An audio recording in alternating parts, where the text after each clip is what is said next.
So before I introduce the park and the program, I do just want to take a moment to acknowledge that the land that the park is streaming from is the unceded territory of Indocana, belonging to the Abenaki peoples whose cultures and traditions have stewarded this land for thousands of years and continue to this day. We thank them for their strength and resilience in caring for this land, and as a park, we aspire to uphold our responsibilities according to their example. Thank you for joining me in this important acknowledgement of land. So welcome to today's workshop. A little bit about the park before we get into it. We are the Marsh-Billings-Rockefeller National Historical Park. We're the only national park in Vermont. And part of our reason for being a park is to tell the story and history of conservation in the United States. We have the honor of being the oldest continually managed forest in the United States. And we are the only national park that continues active forest management based on the mandate that created the park. That leads us to today, Working Woodlands workshop. So Working Woodlands are designed to connect nature enthusiasts and landowners with natural resource professionals and experts to provide the knowledge and skills to promote land stewardship. My name is Joey Sullivan. I'm the coordinator for these Working Woodlands workshops. We offer a mix of in-person and virtual workshops around different types of topics, all the way from wildlife tracking, tree ID, to technical workshops such as planting trees along stream banks and all that. So feel free to reach out for more information on those. You all have my contact information. Today's workshop is around bat conservation. So our presenters today are Aran Amachai, who's a postdoctoral research fellow at Dartmouth College, and Hannah Ter-Hofstede, a professor and researcher at Dartmouth College as well. So I will pass it over to you guys to take it away from here. Great, thank you, Joey. I'm just going to share my screen.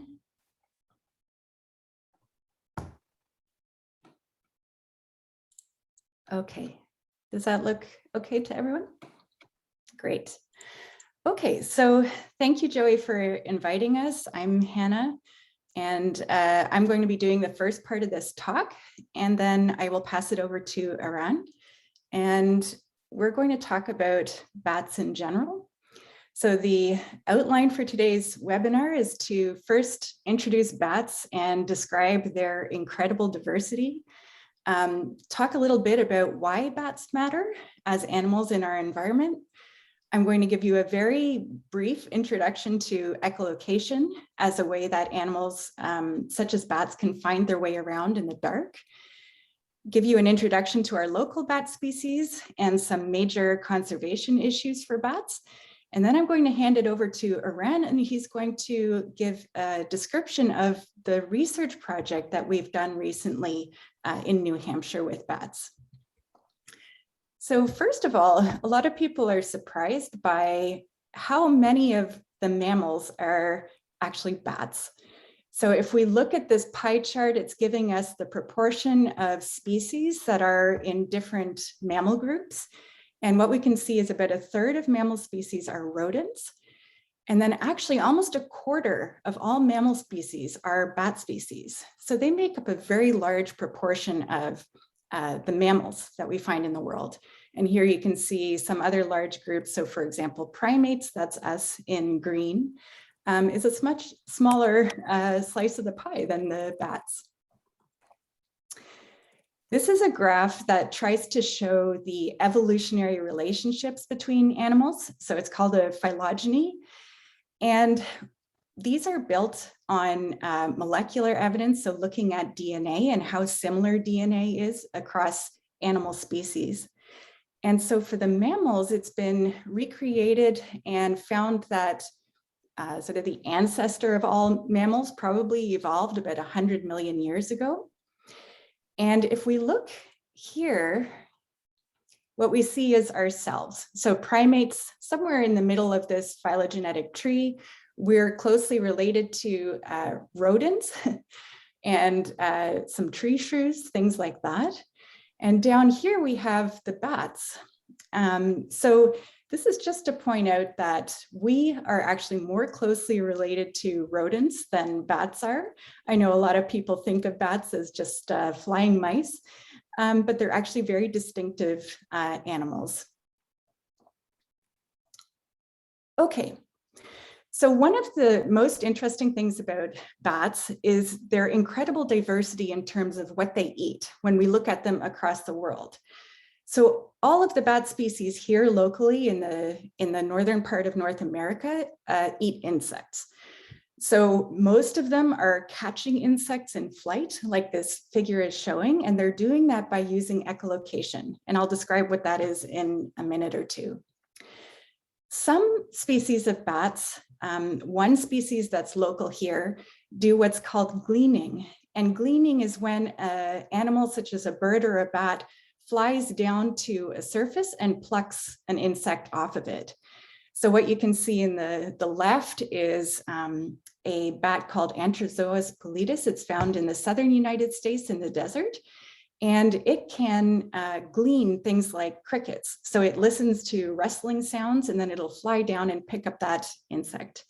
On the right, it's showing you eating a centipede. They can also catch, for example, scorpions. Then in other parts of the world, in tropical areas, a lot of bats species can eat fruit. So we have these flying fox type bats that you're probably familiar with. They live only outside North America, so they are in the tropical areas of Eurasia and in Australia, and they eat fruit, as you can see here. They are also the only bats that don't echolocate. So they are using a lot of vision in terms of finding their food. You can see that they have really big eyes, so compared to a lot of the other bat species. And then here on the right, we have the American tropical species that eat fruit. So these are species that eat many types of fruit, but some of them specialize on figs. So they're actually really important in tropical forests in the Americas for dispersing, for example, seeds of figs. Also in tropical areas, we have bats that feed on nectar. If we have any time at the end, Orion could also tell you about a project he did with some nectar feeding bats last year when he went to Panama. So these bats will fly up to flowers at night and stick their tongue in to get the nectar. They end up with pollen on their face, and the next flower that they go to, they can pollinate that way. And there are quite a few plant species that depend on bats for this. So here are just some really neat photos of researchers who are looking at bats and trying to figure out how they do this.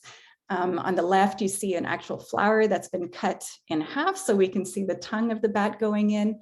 And on the right is a species of bat that has the longest tongue for its size, and it actually has to kind of wrap its tongue around a part in front of its sternum to get it all the way inside its body. So these are specialists for very long, narrow flowers.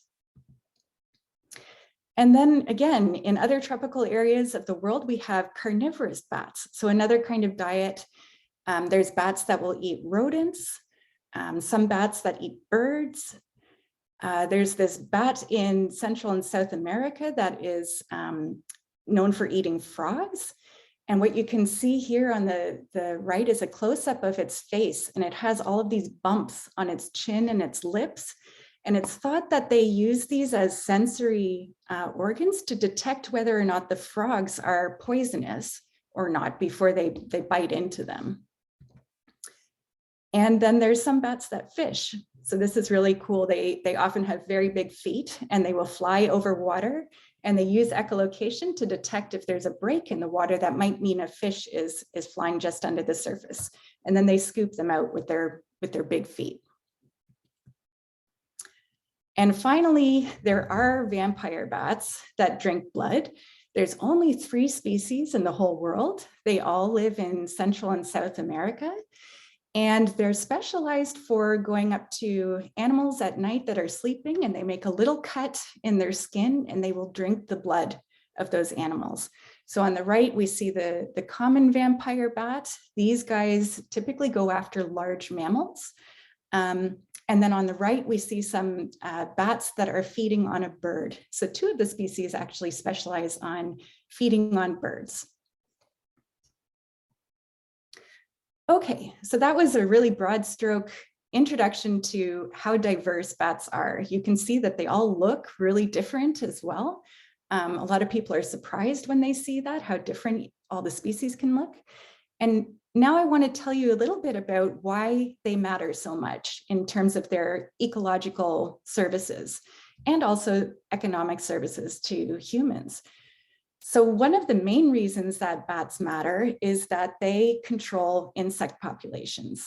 So this is intuitive. We all kind of think about this. They eat mosquitoes, and that's good for us if they can reduce mosquito populations. They eat also pests of agricultural crops. So this study that was published in the journal Science did some calculations based on how much bats eat of insects. And what they came to find is that if we didn't have bats, that could cost the agricultural industry more than $3.7 billion a year in terms of having to control these pests ourselves. So this is a very striking example of how we personally benefit from them. In nature, it's also seen that they can control insect populations in general, same way as birds can. Also, as I just showed, they are important for pollination in many parts of the world. So as an example, in the southern United States, the agave plant is pollinated by these nectar feeding bats. And the agave is used for making tequila. So there's some crops that these bats may benefit even here in the United States.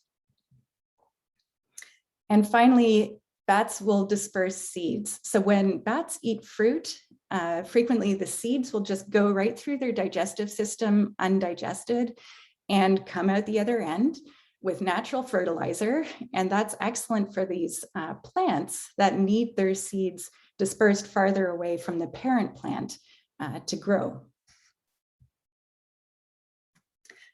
Okay, so bats are nocturnal animals. They are the only mammals that are capable of true flight.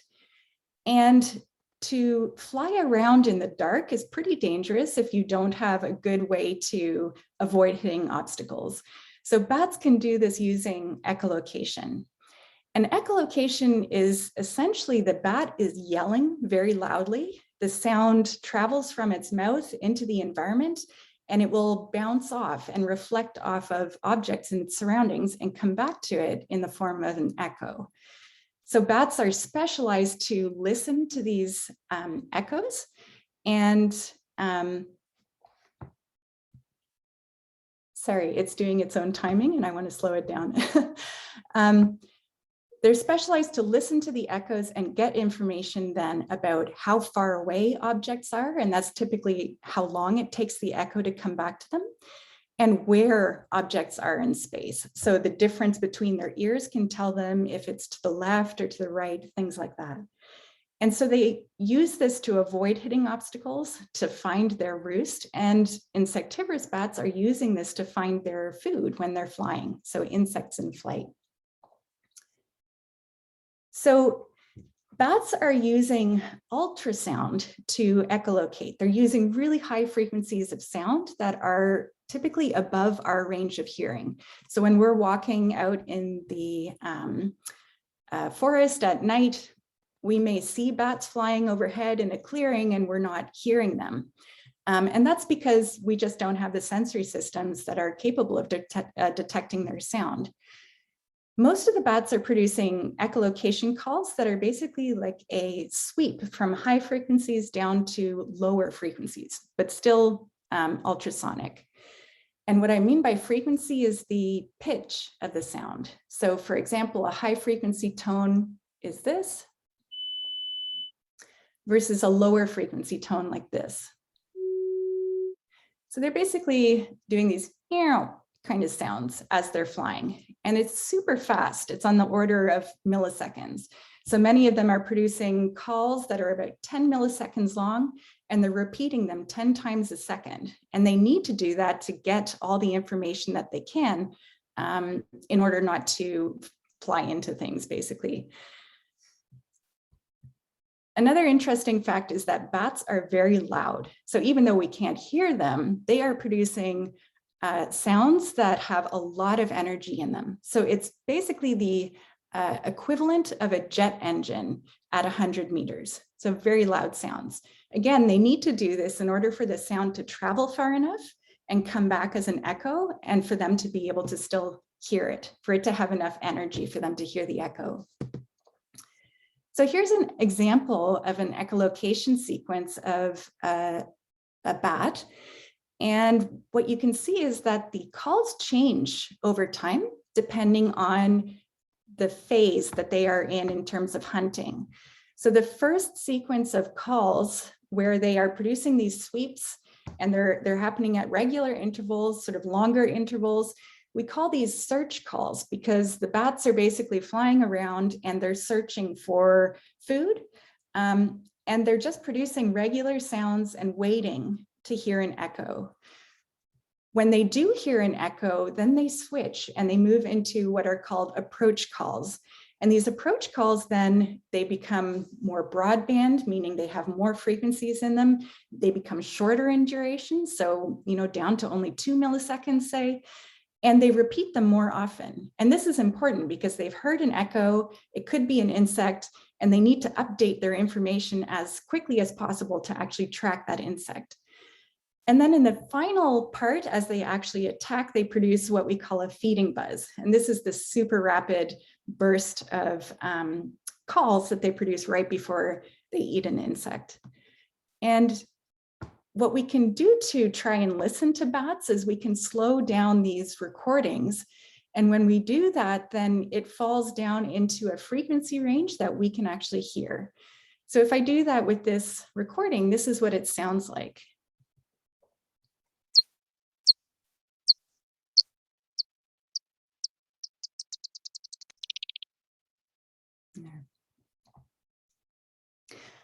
Okay, so now I want to give you a quick introduction to the 8 bat species that we have here in the Northeast, specifically in New Hampshire. So we have these species that are highlighted in green here. These 3 species are tree roosting species. So they roost just in leaves, basically in trees. They are also migratory. So when winter comes, they actually migrate to the southern United States. And the hoary bat on the left will migrate all the way down to Mexico, actually. Then these species that we see in white and red, these 5 species actually stay here over the winter. So they are hibernating species. They typically hibernate in abandoned mines and caves. These provide good environments for hibernation because the temperature is very steady throughout the winter, and it's usually just above freezing.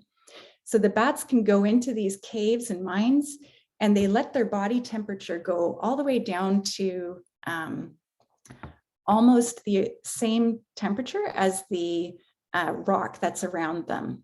So just above freezing. And that way they can save energy throughout the winter. So these bat species then that are highlighted in white with the white box, these ones have been affected by a disease called white nose syndrome. And I'm going to talk about that a little bit more in a minute. So these are the smaller bat species that hibernate here. Okay, so white nose syndrome, you have probably heard of this disease. It is an invasive fungal disease. It first appeared in New York in 2006, and it has been really devastating for many of the bat populations here in the Northeast. Particularly little brown bats, for example, it's thought that 90% of them have died since white nose syndrome came here. They used to be the most common species in this area, Since I arrived here in 2013, I very rarely get recordings of the echolocation calls of little brown bats. So they're still here, but their numbers have been really reduced. It's thought that this fungus was brought over from Europe. They've done genetic studies on this. And looking at bats in Europe and across Asia where this fungus is endemic, the bats don't respond to it badly. So they seem to tolerate this fungus when they hibernate. The fact that the bats here are so bothered by it, the main problem is that they're not adapted to it. So what this fungus does is it lives in cold, damp environments like caves and abandoned mines, exactly the places that bats go to hibernate.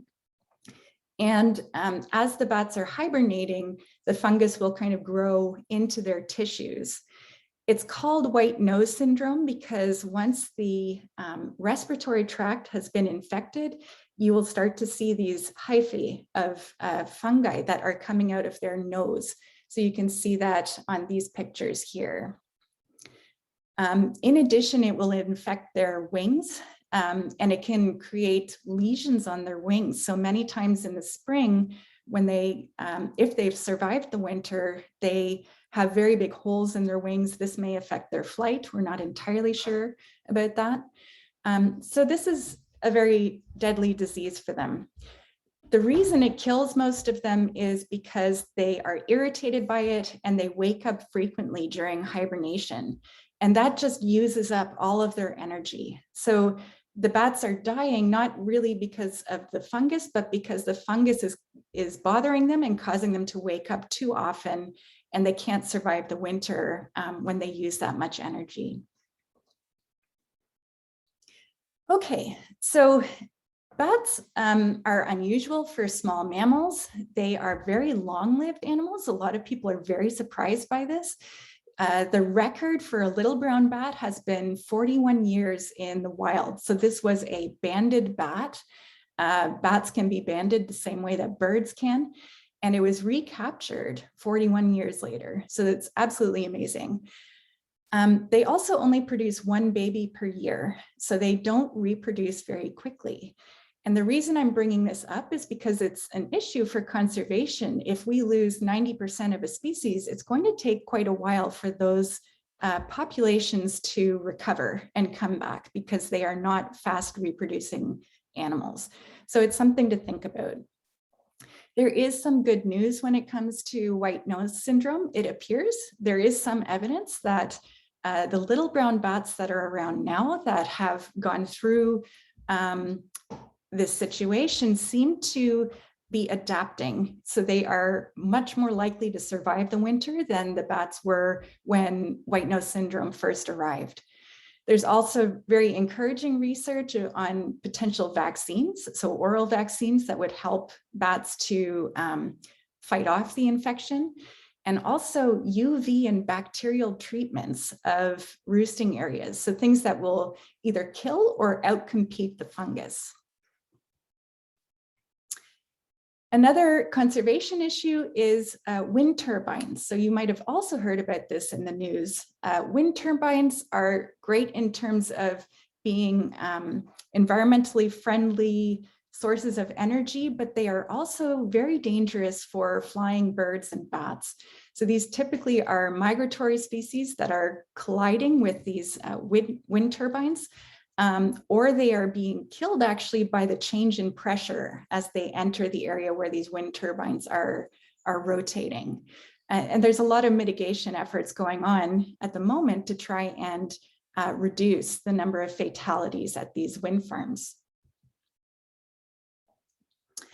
Okay, and then finally, some issues for conservation are related to habitat use. So forests are extremely important for bats. This is because most of them are using trees in some way to live in roosts. So the roost is where they spend the day. Larger roosts are used, for example, in the spring by females of most of the species around here. And we call them maternity colonies. So the females all get together, they have their young at around the same time. And these can be larger colonies in larger roosts. So typically, a lot of the bats around here will use tree cavities. This is a nice figure on the left. It's actually species from the United Kingdom, but it's the same idea here. So you can get these holes in trees that bats will use as roosts. Bats will also use, for example, woodpecker holes as roosts. Many of these species are now adapted to using buildings as roosts. So buildings basically provide the equivalent of a tree cavity. In some cases, this can be irritating to homeowners if they have lots of bats in their attic, for example, and there are humane ways of removing them, but having a colony of bats as well is providing a home for these species. Like I mentioned before, some bats are just foliage roosting, so they are probably not limited in terms of roosting sites. As long as there's forest, then there's places for them to roost. Some bats roost in exfoliating bark in dead trees. So this is a little bit surprising. What you would find is just a single bat or a few bats that have just wedged themselves between the exfoliating bark and the trunk of the tree. So this is kind of indicating that having dead standing trees in forests could be really important for a lot of the bat species around here, particularly, for example, the northern long-eared bat, which is threatened and very, very rare here. So some things we can do to help with potential loss of roosts is to make artificial roosts for the bats. So on the left, what you see is some artificial bark that's wrapped around a dead tree. And these then will be used by bats as roosts. Same with bat houses. So for bats that have moved into buildings, if you're able to exclude them from your roof, you might want to offer them a bat house. Typically, these are multiple layers and they provide these nice crevices that the bats can wedge themselves into, which they like. And if you want more information about conserving bats, then Bat Conservation International, which is based in Austin, Texas, is a great resource. So this is the website. It has information about bat houses, how you can build your own. And it has the 4 easy ways to be bat friendly, which is install a bat house, don't tear down dead trees, try not to use pesticides. They also recommend keeping cats indoors. So cats can potentially find roosts and kill bats. I'm not sure how common that is. So here's just an example of some of the designs of bat boxes that you could use to build your own. So finally, one way that we try to assess how bats are doing is through acoustic monitoring. So we can use ultrasound sensitive microphones and recorders to record the echolocation calls of bats. And we've been doing that at Dartmouth, specifically at the Hubbard Brook Experimental Forest for the past 7 years. We have put out these monitors. They record all summer long, and we get an idea of how common certain species are, how much activity there is at different times of year.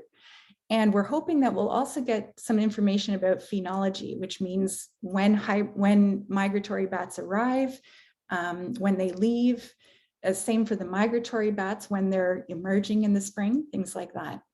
And so we can do that because each species here has a slightly different frequency and duration of their echolocation calls. So we're able to separate them into species based on the quality of their echolocation calls.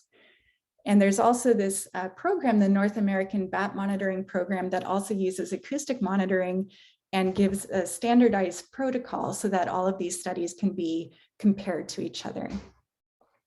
So that is my part of the talk. And I am going to hand it over to Iran now to talk about a research project that we've been doing.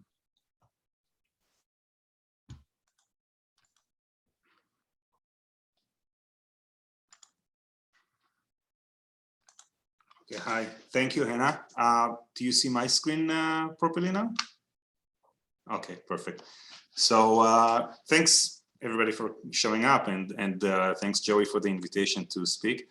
And I will try not to repeat too much of what Hannah said. I think we divided it pretty nicely. And I will talk about a specific project, but I'll give a little bit of an introduction before about conservation and bat conservation. And this project was or is dealing with the sensory individuality of these big brown bats that Hannah talked about. And let me see if I can, for some reason, there we go. So this story deals with basically two topics, and they are, let me just, sorry, 1 second. I apologize for that. I have too many screens open and I'm trying to find the correct one. There we go. So these two topics are separate and they're both very, very wide, but they also interact with each other. And they have influence one over the other. The first is sensory biology, which is basically what I study for large extent. And it is a subfield, you could say, of the study of animal behavior. And it is important because when we study sensory biology of animals, it gives us a very good tool to understand why animals behave the way that they do. Now, the other topic is conservation. And conservation is a huge topic. Also, it is very emotionally loaded and very controversial for some, in some aspects. And if you ask two people about conservation, you will get at least 3 different answers. So I'm not going to try and be very decisive here, but I think a good way to think about conservation is as an undertaking to maintain the biodiversity of this planet. And while it is a very loaded question, and it means different things for different people, I think that by now every reasonable person understands that if we don't take care of our planet, then our own survival and prosperity is in peril. And it is something that I think has gained a wide understanding. Now, exactly how to go about conservation, again, it's a huge and complex question, and I'm not going to go into it, but very commonly, conservation begins with some kind of a protected area. It can be terrestrial, it can be marine, but we are trying to protect some area. And again, for some reason, I can't, there we go. So if we look at the area that we physically are more or less, I don't know how many of you are from this area, but Upper Valley and a little bit around, if we look at that area, and then we overlay on it the protected land in this area, we see that it's quite a mosaic. There's a lot of different types of protected land for different reasons, by different authorities, different legal standings, different levels of protections, different reasons for protection. But we see that we are trying to, or at least there is an attempt to conserve and protect as much land as possible. But again, we go to the question of which land to protect. How do we go about deciding that? And this decision is a big decision. There's a lot that goes into it, and there are many different questions that go into the discussion, into the policy making of or decision making of the protection policies. Each of these questions requires a lot of thoughts, a lot of research, a lot of consideration. They have all sub-questions and they all interact with each other. So for example, what kind of ecological functions do we want to protect when we're talking about land? what level of protection, who lives in this land that we want to protect, how do the people living there use the land, and what will protecting it mean for them, what habitats do we want to protect, what are the legalities of protecting this land. These are all big questions that deserve a lot of attention. Of course, how much will it cost, who owns the land? But many times the question that starts the decision-making process is, what organism do we actually want to protect? So this is one of the questions. And this is an important question and often ranks pretty high in the decision-making process. And just like the other questions, it also contains a bunch of sub-fields, sub-questions. Each of them requires a lot of information, a lot of research, a lot of consideration. And for example, we can think about if we are trying to protect a specific species or organism, is it an umbrella species? Umbrella species is a species that by protecting it, we can protect a lot of other species that live in its habitat. So for example, the California condor is a good example for an umbrella species because it needs a lot of land. You protect this land nominally to protect the condor, but then you protect all the other species that live in this land that you protect. Is it a keystone species? Keystone species are species with extreme importance for the habitat. So you can think about, for example, the sea otters in the kelp forests that keep populations of sea urchins down and thereby prevent the collapse of the entire ecosystem. Is it a flagship species? Flagship species is usually a very charismatic, usually large animals such as the panda that is easy to get public relations to and easy to make people supportive of its conservation. Or is it an indicator species? Indicator species is a species of animal that if you monitor how is it doing, you can get a lot of information about how the entire environment is doing. So bats, for example, are pretty good indicator species because they live long, they reproduce slowly, they are relatively high on a high level in the food web, so they give us a lot of information about their environment. So as you can see, a lot of information that we need to know, a lot of questions that we need to ask and decide and answer what we're going to do. And what I'm going to talk about today is about these three questions that this is where we basically go, into the field of animal behavior. So a lot of the quote unquote basic research that we do in animal behavior comes to answer these questions. How does this species use its environment? And what kind of habitat does it need? And what are the ecological requirements for this species conservation, success, and survival? I do hope that botanists and foresters will excuse my ignoring plants. I know that they are important, but for now, I'm going to concentrate on animals and specifically on bats.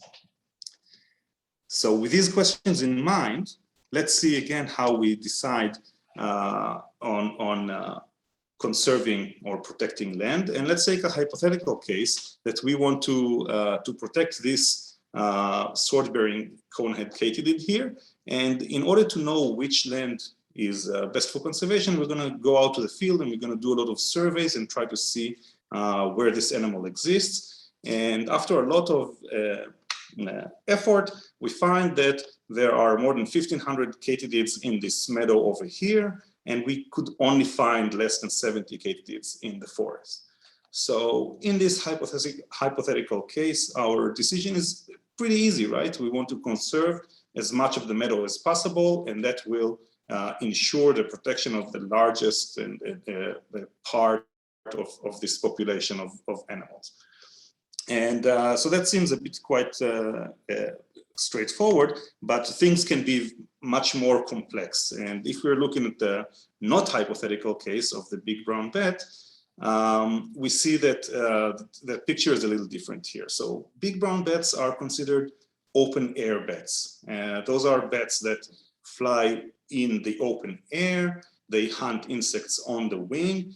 They usually fly above the canopies. They avoid getting into the thick of the forest. You will not find them in a very cluttered forest, but occasionally you will find them in forest clearings or in less dense parts of the forest, so they don't avoid the forest completely. Now, when we look at this behavior, we can intuitively think that, well, probably the forest itself matters less for this species, and we don't need to worry about it too much. But is that really the case?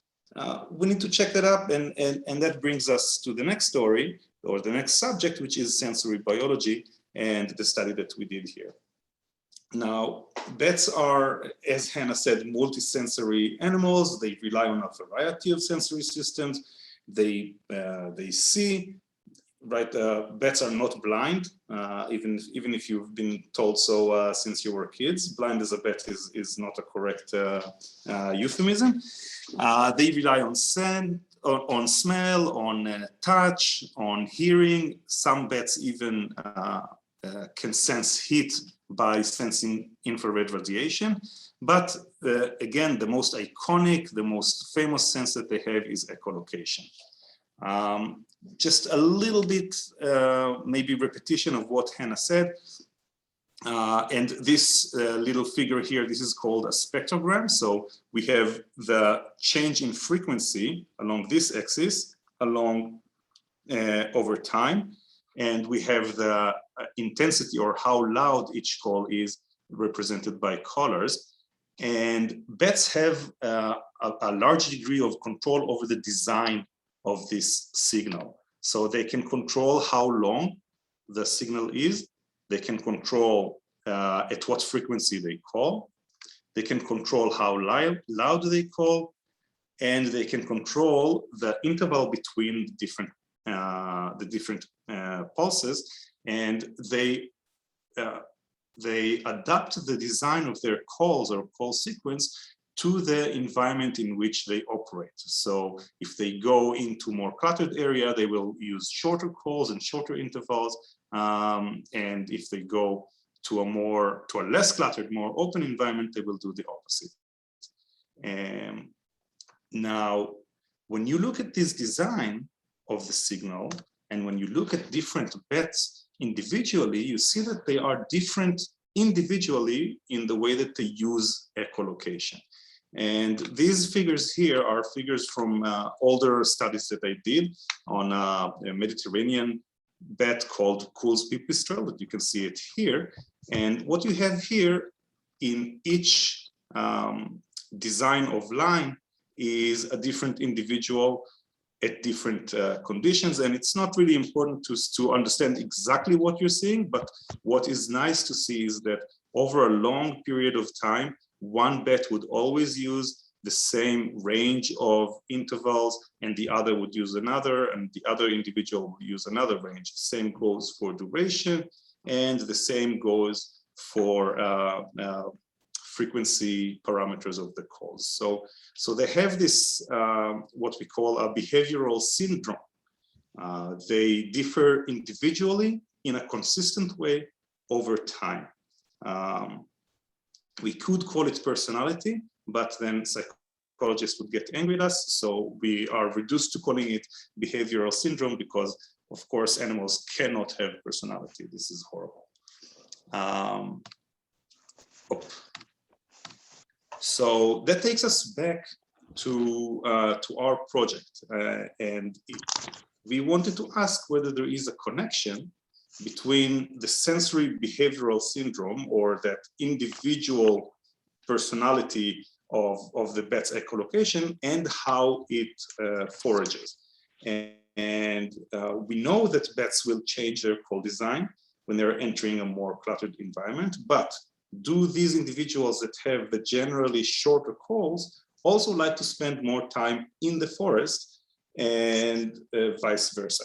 How do we check that? Well, first we have to catch bats, and for that, of course, we thank St. Gaudens Park that houses a nice large colony of big brown bats in the barn. You can see them coming out of several holes when the sun sets and they are going out. So we catch these bats, and then we bring them back to the lab. And what we do next is we are trying to measure sensory behavioral syndrome. So we have all the bats perform the same task. The task is to fly through this tunnel here while we record their echolocation calls using this microphone right here. So you can see the bat flying through the tunnel, passes over the microphone, and we record it. So this is a standardized task. All the individual bats have to do it in exactly the same way. We do it over several days, and then we measure. And here are, for example, results from this part of the experiment. You can see here the columns are different individual bats. So bat 1, 2, 3, 4, 5, and 6. The rows are different days of experiment. In each day, each bat performed about 20 flights. And then we have the duration in this case of the calls from short to long, short to long, short to long, etc., and the percentage of each call. So we have a distribution of the calls. And we were very pleased to find that we do indeed see some individual signal. For example, in this example, we can see that we have two short individuals. So in green, we have individuals, pardon? Okay, so in green, we can see individuals who use shorter calls. In blue, individuals that use longer calls. And then in gray are those that are in between. And what we need to do now is check whether the blue individuals avoid the cluttered area when the green individuals spend more time in it, right? This would prove that we are right. And we are doing it by letting the bats fly in a flight chamber that is divided half and half. So we have this forest not dense forest that we have here simulated by these apple trees and birches. And then we have the half that is open, and we are letting those bats fly freely in this chamber, and we are recording it, and we are trying to measure how long each individual spends in each part of the room. So this is how we check whether this individuality also translates to a foraging behavior strategy. And if we are correct, so what does it give us? What's the use we can make of this knowledge? So first of all, this is a way to reduce competition between individuals. And when you think about competition in nature, many people forget that the most intense competition is between individuals of the same species, because you require exactly the same resources, and you have a complete overlap of what you need. And if you can reduce this overlap between what individuals need, you can reduce the competition. And this is something that is called niche partitioning. So you partition, you break apart that niche that you inhabit. And usually people speak about it between species, but in this case, we think that there's a case to call it niche partitioning within the species, within that population. And then when you reduce that competition by partitioning the niche, what you can do is you can increase the carrying capacity of the environment. So each environment has inherently limiting resource or limiting resources, but if you are increasing that carrying capacity, you reduce the competition on the resources, then you can have more individuals of the same population on a given area. And this gives us the importance of these diverse habitats. And knowing this helps us to make the conservation related decisions so that we do protect the habitats that we need to protect and keep that stability of the population. It will also be important when we talk about other species that we know, oh, we have to look into that as well, into the individual preferences in the population, not only what the book tells us about what this species likes. And so these are all sort of down-to-earth, actionable items that we can get from from this project.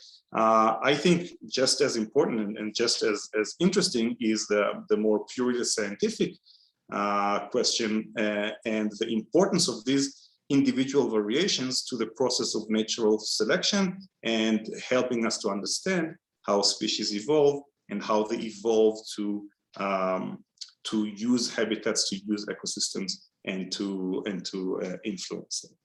So I think we reached the end of my part as well.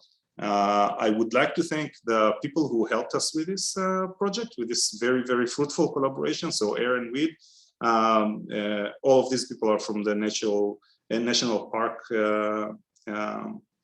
Service. Aaron Weed, who brought us all together, Adam, Stephen, and Joey, who helped us both finding places, working, and really gave a lot of support. And then the staff at St. Gaudens that helped as well. So thank you all of these people. And I think we have time for questions now. So I'll stop sharing and give Joey back the microphone. Awesome. Thank you, Hannah and Aran, for the awesome PowerPoint there. So we've got a few questions. Let me pull up to the first one. So the first question was, what time of year is best to put up a bat house?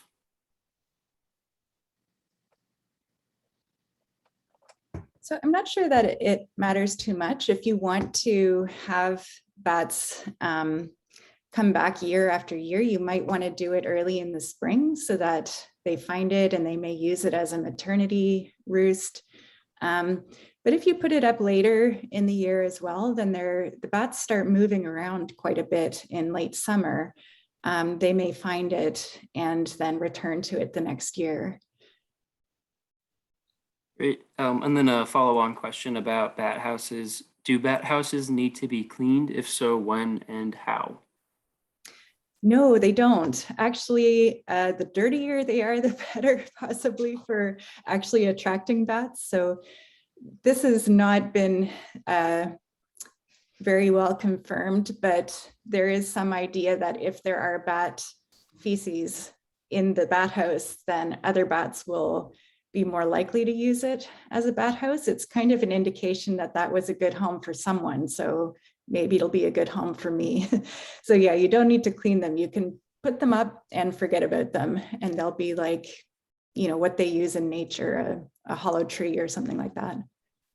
It's a great segue into the next question about bat feces. Are bat feces dangerous? Well, not really. There are cases where, like large caves, things like that, where the guano can really accumulate a lot. Then you can get, for example, fungus that grows in there that can infect your lungs. It's called histoplasmosis. So in these situations, you want to be careful, you know, to go into a cave that has many bats roosting in it. You would want to wear like a respirator just to avoid breathing it in. But the bat poop itself is not really that bad. It's basically dried up insects, and yeah, it's going to have some bacteria in it, but we don't really need to worry about catching disease from it under normal circumstances. I don't know if Aran wants to chime in on that. I'll just add that it is an excellent fertilizer, and if you just collect it from your attic and put it in your garden, you will have very, very good growth spurt from your plants. Yeah, there are actually parts of the world where people mine it from caves as fertilizer. Yeah. Great tips. So the next question, it's a little lengthy, so maybe you want to read it as well from the chat, Hannah or Ron, but as we know, bats are a reservoir of many deadly viruses. I wanted to know if they have a specific immunity system in general against them, as the viruses do not cause diseases as they do in other animals. Should I start with it, Hannah? Sure, go ahead. So what is one of the things that is special about bats is that their immune system seems to be a little bit suppressed when it comes to viruses and bacteria. So much of the symptoms and the pathologies that we get from viral and bacterial infections are not caused directly by the pathogen, but are caused by our own immune system. And one of the tricks that bats have is that their immune system doesn't overreact the way ours do to viruses and bacteria, and that really reduces the severity of the symptoms and the pathologies that we have. Another is that their cells have some tricks to keep viral loads down, so they don't completely reject the viruses and are virus clean, but they are able to maintain lower viral loads and bacterial numbers. I'm not sure it is absolutely understood how they do it, but many people think that it has to do with their adaptations to flight, that in that case, the bats have high body temperatures and high incidence of what is called free radicals or oxidating elements in their body. So this is definitely a front of research right now to see what the bats are doing, how are they able to do that, and what can we learn from that and maybe apply to us. Great, thank you, Eran. So the next question is, if bats are good with echolocation, why are they harmed by wind turbines? Can they not detect the presence of the blades? Right. So what's really interesting is when researchers first started looking at bats that were found dead below wind turbines, is they were really struck by the fact that the bats didn't seem to have any physical damage to them. And that was very confusing. So they started to look internally. They were basically doing autopsies on the bats. And what they found is that their lungs were collapsed. And they ended up realizing that a lot of them, they're not dying necessarily from colliding with the blades, but from entering an area where the blades have created very low pressure. And as they go into that air, it basically collapses their lungs, and they are not able to get enough oxygen for a long enough period of time that they die. There may also be collisions, because you have to remember that the tips of these blades are moving incredibly fast. So a bat may be flying along, and even though it has great echolocation, it may just get whacked by something that's almost coming out of nowhere for it. Great. So the next question is someone asking for your contact information, Hannah. If you want to share that, do you want to put it in the chat? Yeah, I think I replied to that one already, but I will do a chat to all with my email address. And then Eran and Hannah, if you guys are comfortable with it, I can also send out your contacts, your email contacts in a follow-up email. Yeah, no problem. Sure, I'll be sure to do that. Thank you. So the next question, do we have big brown bats in New Hampshire? Yes, they are the most common species in New Hampshire.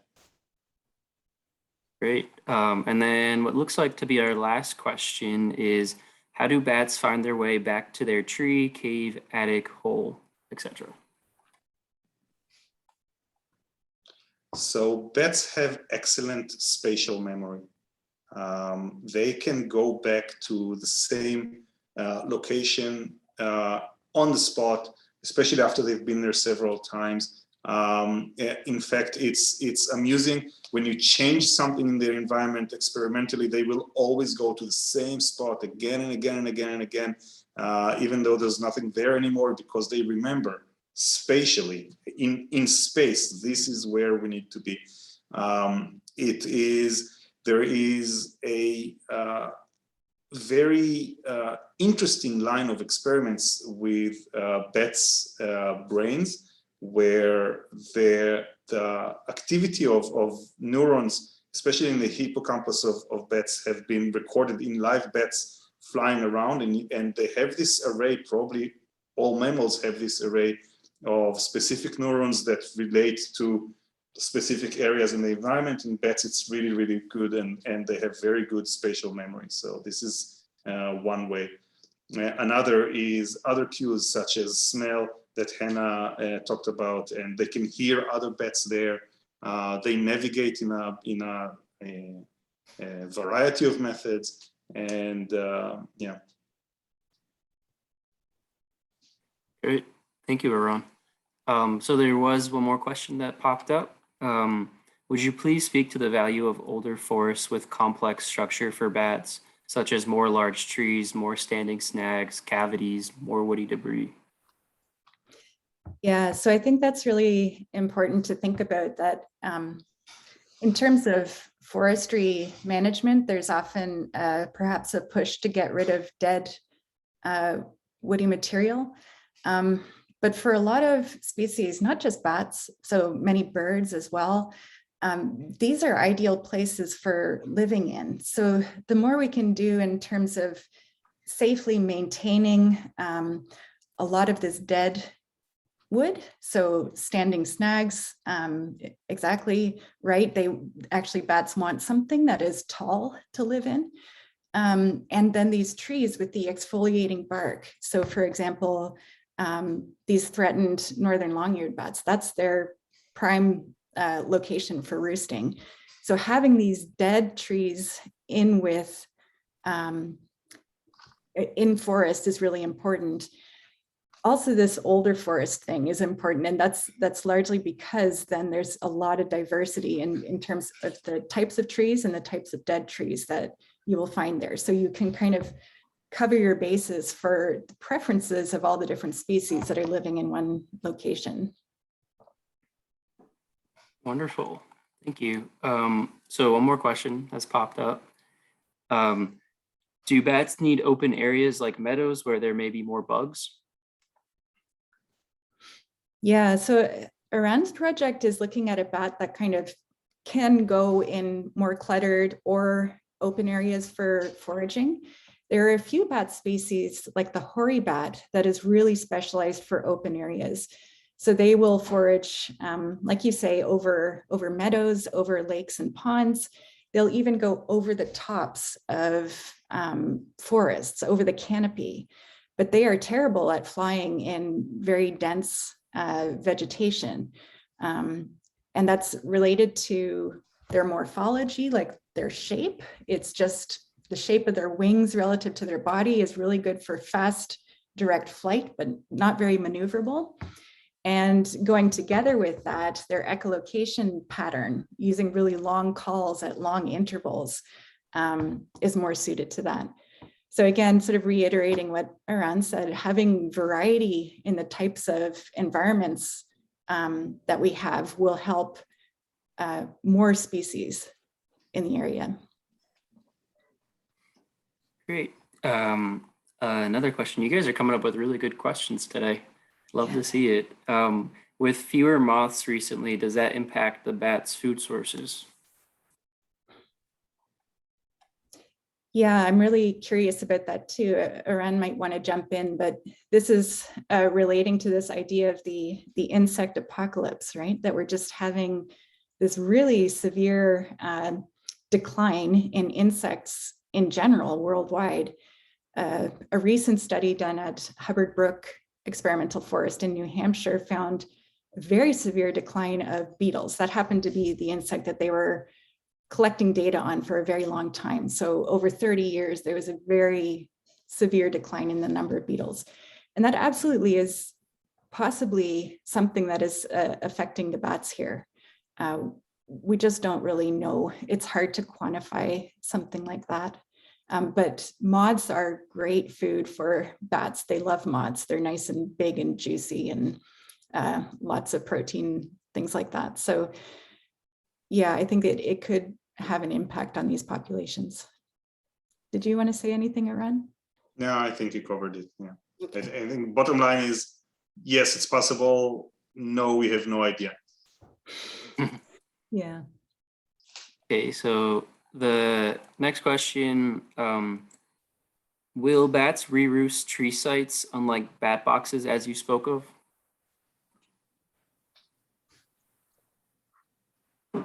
I'm sorry, can you repeat the question? Yeah. Yeah, so will bats re-roost tree sites unlike bat boxes as you spoke of? So they will often go back to the same roost. Like Aran was saying, they have good spatial memory. Some of the species here switch roosts on a regular basis. So they basically search for a few good places and then they will switch between them every few nights.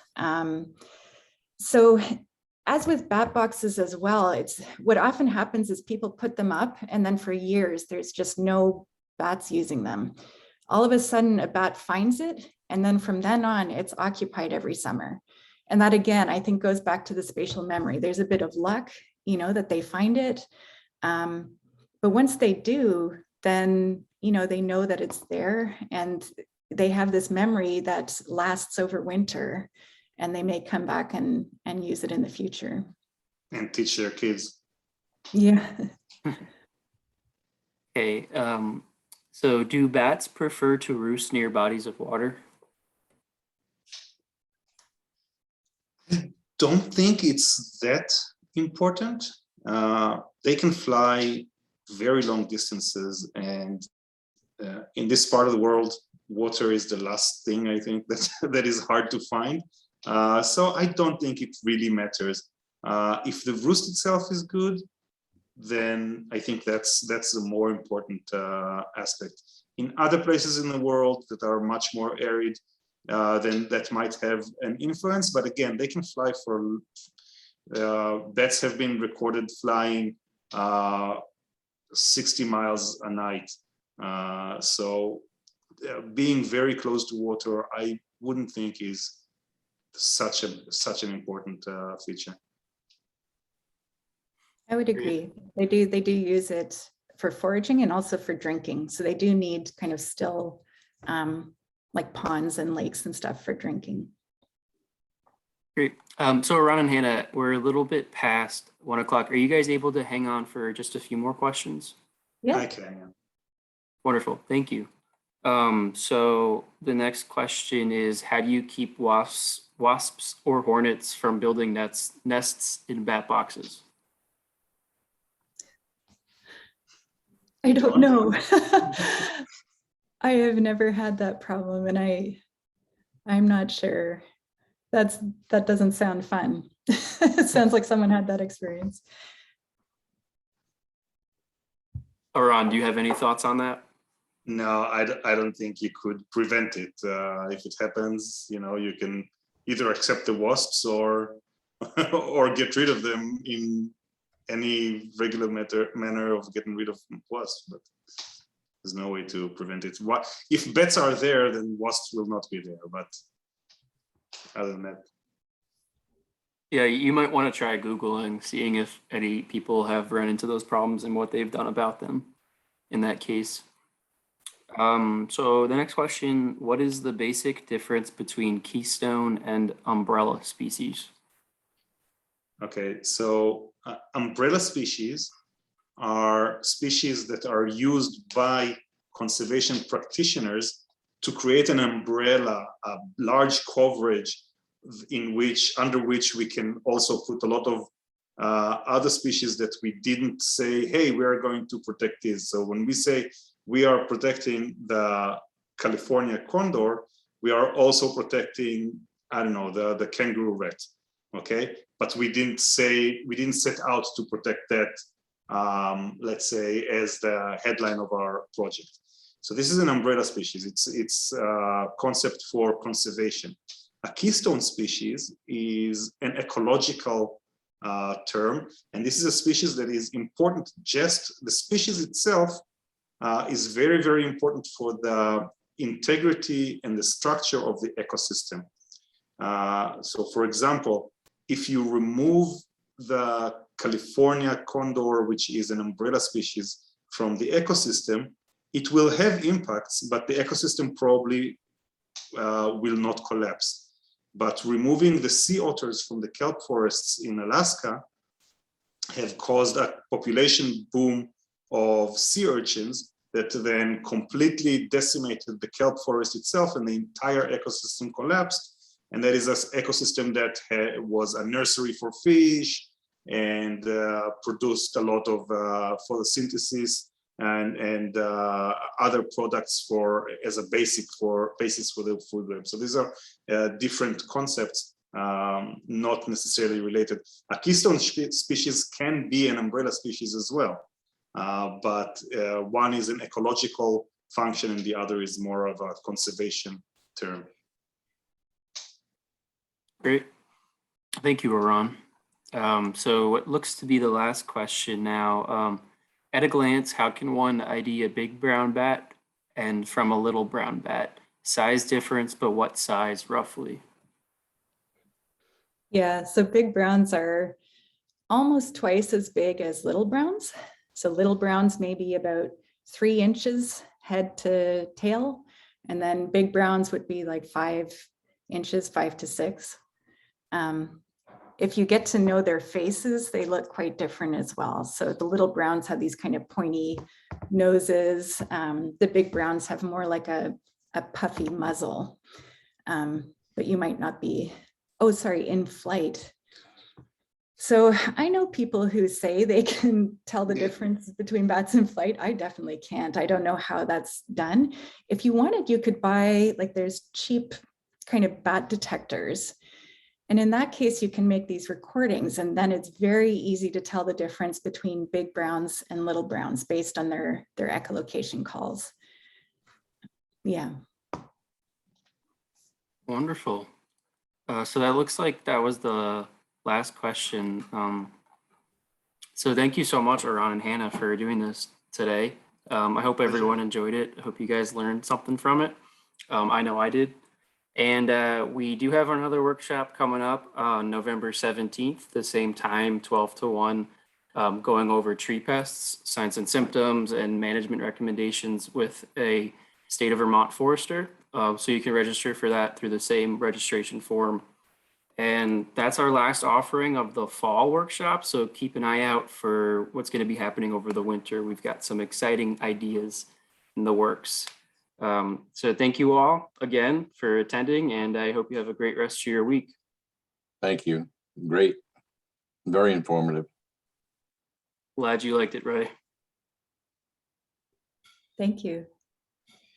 I'm gonna end the Zoom now. Thanks again, Eran and Hannah. Really appreciate it.